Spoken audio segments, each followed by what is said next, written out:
So last night I stayed up and watched the film American Sniper, which Clint Eastwood directed. It's a biographical film about U.S. Navy SEAL Chris Kyle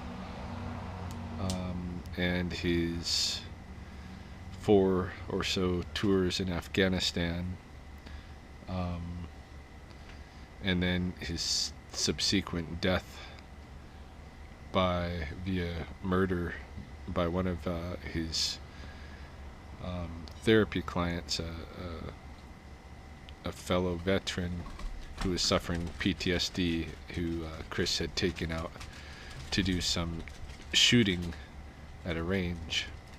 And the reason I watched the film was because several people had recommended it to me over the last year, and everybody that recommended it to me, it seemed that they were um, genuinely touched by the film.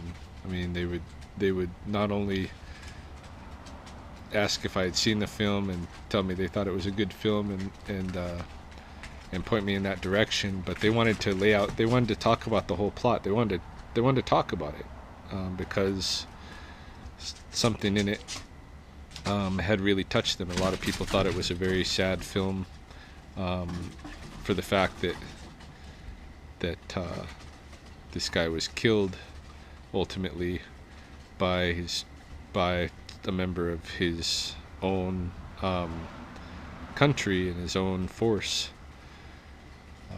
after becoming such a war hero. My understanding is basically that he had the most confirmed kills as an American sniper in U.S. military history.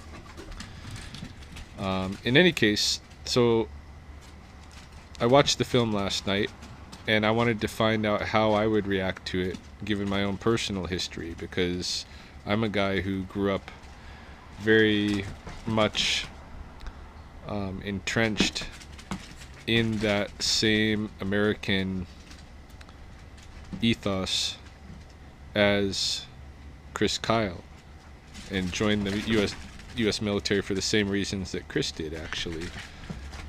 For some of the same reasons. You know, I thought that the U.S. military went around the world to places where people were being oppressed and helped them fight against that oppression and get to a point where they could enjoy this similar freedoms as the people in the United States do. It's a liberal lifestyle. But once I got into the military, and I had, rather than going in the Navy SEALs, I had my sights set on the Special Forces, whose actual motto is to free the oppressed. And one of the things that you need to get into Special Forces is a top secret clearance. So the way that I went the direction that I went was to join signals intelligence, where I would get the top secret clearance out of the way first thing, because that's the hardest of the assets that you need to acquire to just to get into the qualifications course for Special Forces.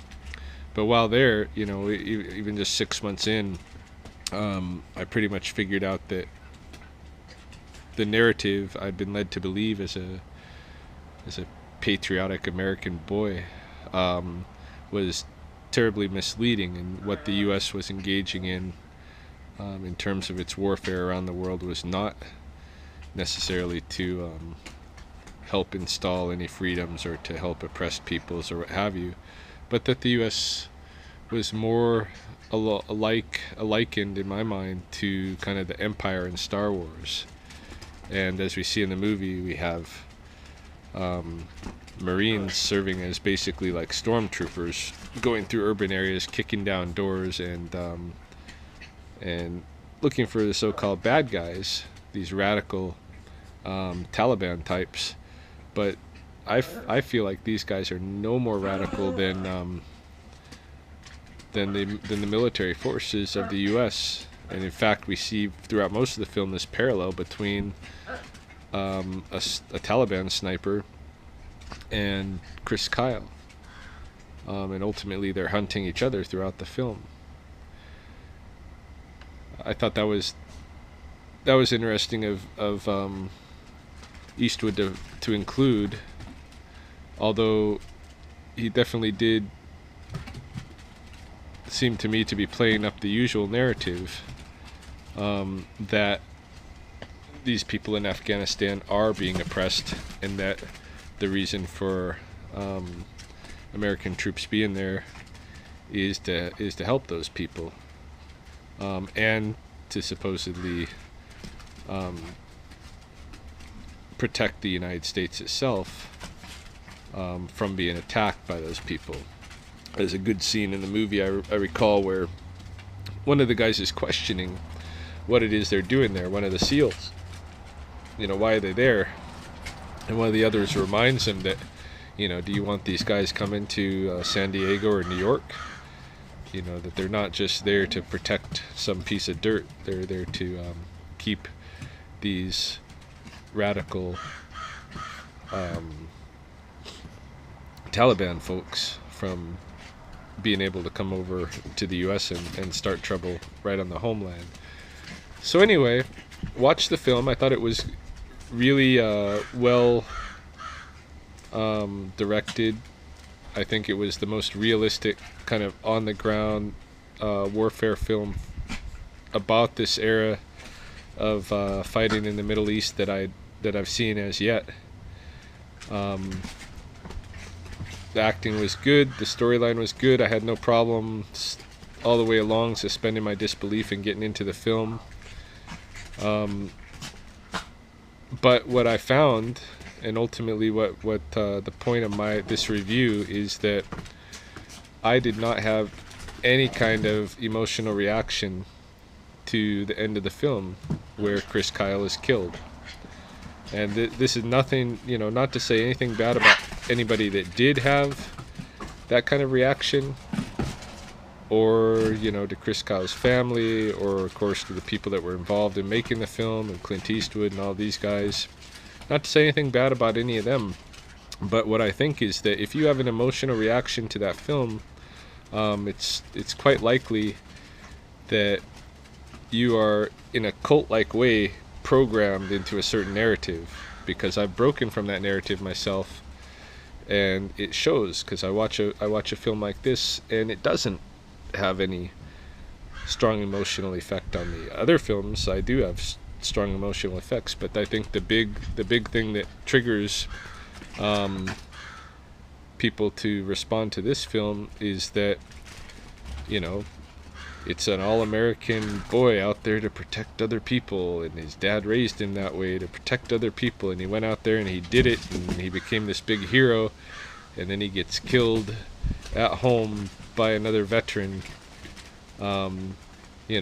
People that are sold into the American freedom narrative, that's a very effectively emotional story. But to somebody that has found big gaps in that narrative and doesn't believe that story, I don't know if they would find the film as emotionally charged. Certainly I didn't. I don't know if anybody that wasn't American would find the film emotionally charged.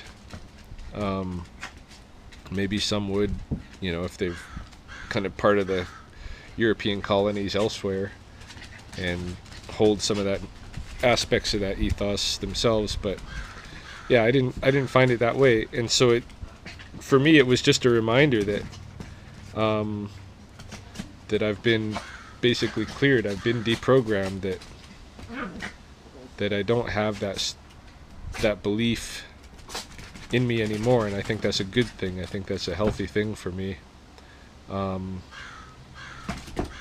yeah, I would only recommend the film to someone as a biographical film, and as an interesting film, but I would recommend it only with caution, that it does still include American war propaganda, and that's basically how I feel about it.